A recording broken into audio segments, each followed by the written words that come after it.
All right, well, thanks everybody for joining us today. My name is Nate Rector. I am the Connections Director here at Central College Church. Today with me I have our senior pastor, Pastor Malcolm, and Amy Taylor, our parish nurse, our lead parish nurse, actually. So thank you guys both for being here. Going to give you guys another update as to where we're at and things that are going on. I'm going to ask them a few questions. And first question here is for Miss Amy. During this difficult time, how do we manage our stress? Because I don't know about everybody else out there. All my kids are home from school, and my receding hairline is going further and further back.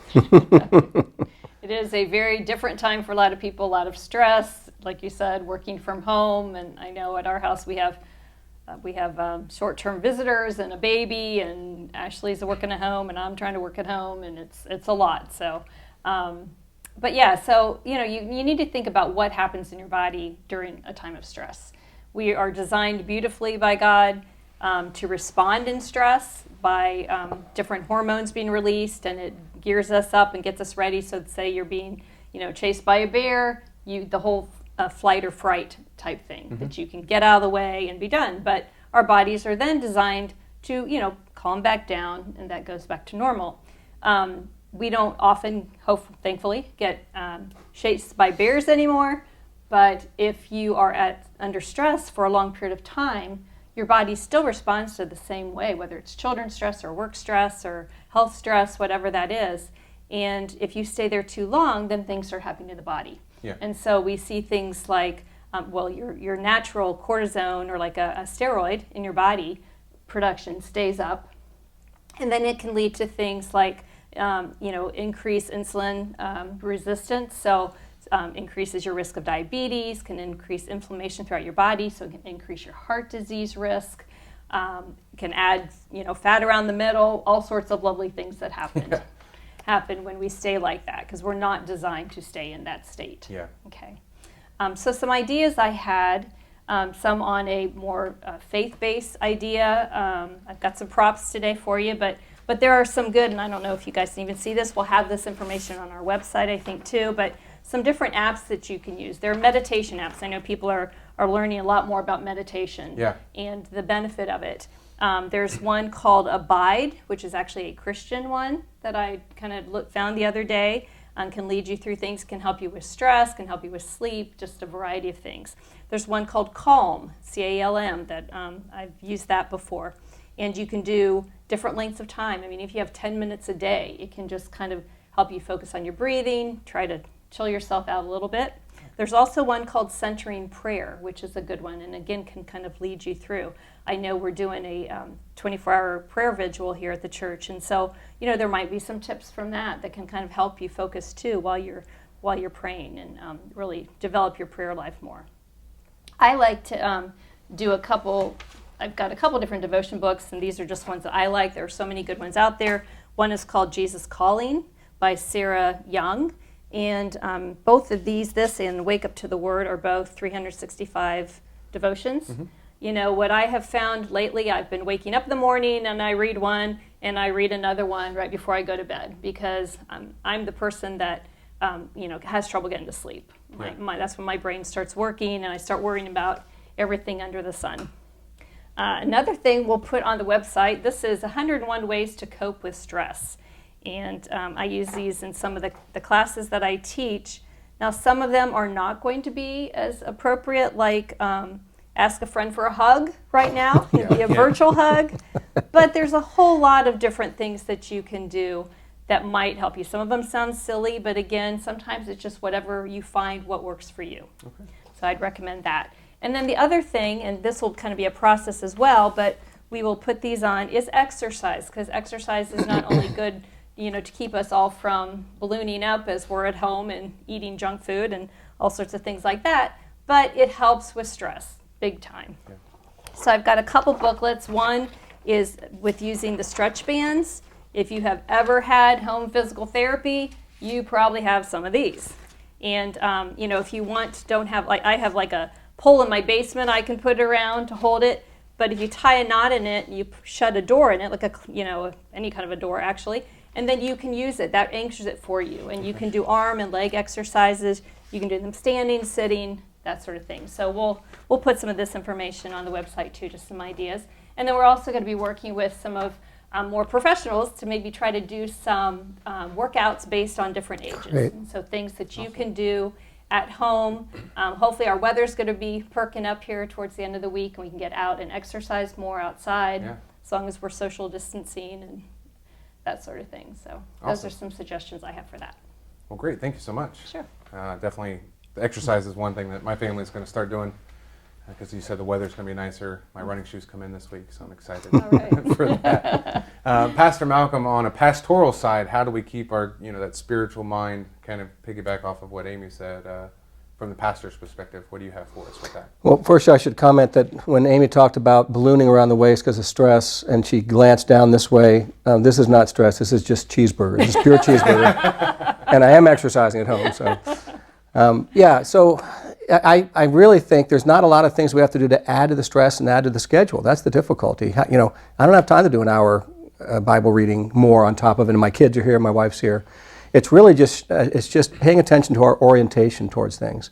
And so the 3 watchwords that we're really sticking with at Central College are, whatever you exercise gets stronger, right? Whatever you feed grows. And so exercise your faith. Don't keep exercising fear. So get off of some of the social media stuff. And maybe take that time, you save some time, get in the Word a little bit. But this is what our faith says, God, you're the Lord of this world. You're in control. I'm going to be in that place instead of, oh my gosh, what's happening, and God, you got to do something different. So faith. The second watchword we have is praise.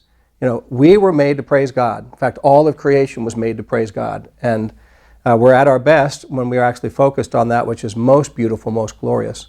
So don't panic. Things, are accelerating. We're not at our peak yet, I don't think, with this in Ohio. I don't think we're at our peak spiritually what's going to happen with the world beyond COVID-19.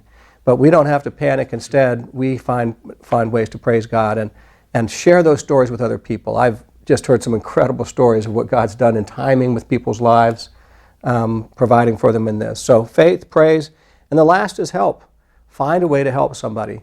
I'm going to talk about that hopefully today or some other time, but just because you're trapped at home doesn't mean that you can't, guys, pick up your socks that you laid down there. Do the load of wash. Make it easier. We're supposed to be about serving people. And again, you're changing your relationship to things. It's not about me waiting for things to happen. I'm going to be just like Christ was for me. I'm going to focus on helping, being a help to people. And if it's outside your home, I hope you do it in the name of Christ. I mean, if you're doing it by Zoom or whatever, let people know you're acting this way when everybody else is going crazy, because you have this security, this hope that comes from your faith. Awesome. All right, Amy, I know a lot of us have the question of, where are we at with this COVID-19? Are there any updates or maybe things that we need to watch out for with the COVID-19 virus? Just a couple things that I have found interesting over the last couple weeks. We know some of the primary symptoms. A lot of people are asymptomatic, but some of the primary symptoms, like 88% will have a fever, about 67% will have a dry cough. But they have found some interesting things, and you may have heard this, but some people will have a lack of taste or smell prior to actually getting the virus or really showing symptoms of the virus. So, if you notice, that might be something you want to pay attention to. And our elderly population, too, a young child is more likely to spike a temperature and have a high fever.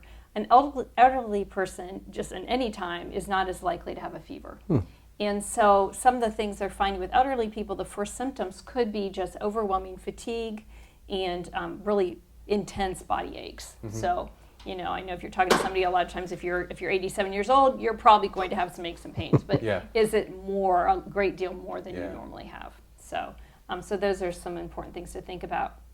I think, too, just the whole idea that, again, hopefully this word's getting out, but if you know somebody who has symptoms, and whether they're being tested or not, and you have had contact with them, you need to take that step and then self-isolate yourself until you either know if they're tested and they come back negative, okay, you're good to go. You can probably, we're supposed to be staying at home mostly anyway, so you shouldn't be out and about gallivanting anyway, but just really be careful and pay attention to that.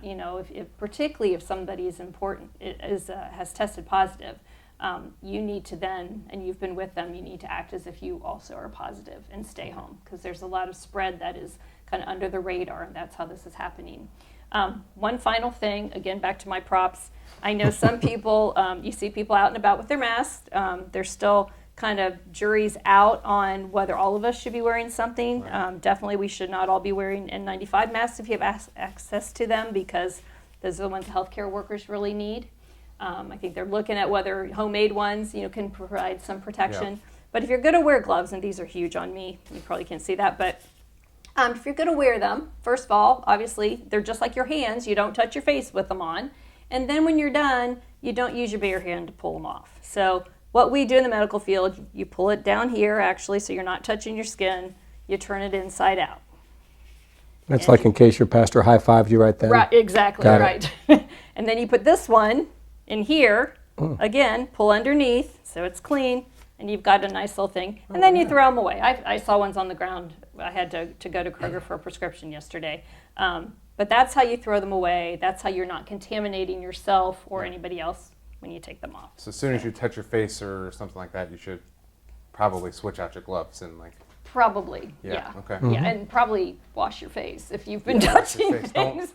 Don't touch your face with gloves. That's Or don't touch your face. rule number very one. often. Yeah, that's really hard to do. I think a lot of us It are is. still adjusting It is. to not touching our face and Yeah. and everything like that. So New awareness to these habits that we It have is. that we just really It kind is. of didn't pay much attention to. everybody's washing their hands more. It's nice. It's great. Yeah. So fantastic.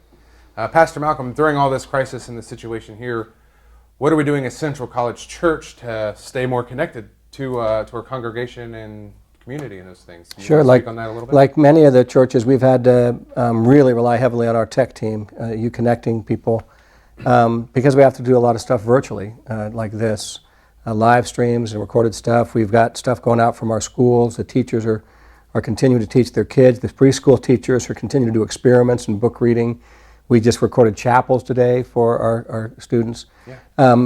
Because any of this connection, you're just seeing and knowing that somebody else is thinking about you is great. We actually, for the whole church, you may remember the story of Moses and his father-in-law Jethro. Mm-hmm. And this is a good in-law story. So Moses is out in the wilderness with hundreds of thousands of people, and his father-in-law comes to him and says, if you're going to take care of the needs of these people, they can't all come to you. You need to have a leader over every 10 households. When a concern comes up, you can try to meet that within that group. And then you need to appoint leaders over, he said actually every 50 households and every 100 households. We've gone right to 100 households. So we have leaders over 100 households, which mean they've got 10 leaders of 10 households under them. And so that leader 100 is connecting with those 10 leader households. And so problems that can't be solved at the ground level within the 10 families get kicked upstairs. And that can come all the way up to the church. And, this is going to do a couple things. Number one, we've said that, kept it really simple. All we are saying to our leaders is make a contact with a household one time a week. Yeah. And since nobody will answer their phone when they don't know the phone number, leave a message this first week. So they have a contact if they have a need. And then call them again the next week, and the next week, and the next week.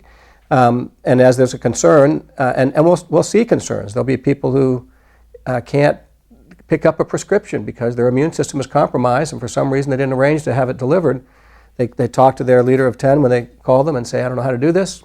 The leader will look on their list and say, who's close and might be able to do this? Hey, could you pick this up? Drop it off in the back porch. Don't open the door and greet and meet, all that stuff. Keep the distance. But we're going to see more problems, we're convinced, that are just much larger. We already know of families in our church and in our schools who both parents have been laid off. And so we're doing things as a church, of course, to remediate the tuition, and we're going to take care of people. But we can't do that if we don't know the needs. Yeah. And so as we see mental health issues coming up that a leader of 10 can't take care of, or financial issues, or whatever, those will go all the way up the chain. And we as we're on the senior staff, we'll talk about what's our response to this. And God's put us in a great place to be able to respond to a lot of this. The main thing we want, though, is everybody to know somebody out there's touching base with them every week. And if you're in a tough place, you've got a place to get it answered. And incidentally, yes, we've done this with whatever it is, 1,300 households at Central College. But if you're in our area here and you don't have somebody reaching out to you and connecting with you, all you got to do is call Central College and say, could I get one of those weekly phone calls? Because we've got other leaders ready to go. And, a lot of our people who are calling other people, they won't know each other. In a church this size, you don't know everybody, but we'll get to know each other. Yeah. So nobody should feel embarrassed about that. My hope is all of our church people are going to be gracious and say, absolutely, just check in with me. And then I guess the last thing I would say, Nate, is people can also take the same kind of initiative on their own. We've encouraged our congregation to do this in their neighborhood. Hopefully before we had the stay-at-home order, to say, get the contact information for the people on your cul-de-sac or on your street, and because somebody's going to have a need, and we as believers are the ones who are prepared to take care of this. Why? Faith, praise, help. Yeah. That's who we are as the people of God. Awesome. So, well, there you guys have it. I mean, going to try to definitely stay connected more often, get to know your neighbors, like Pastor Malcolm said.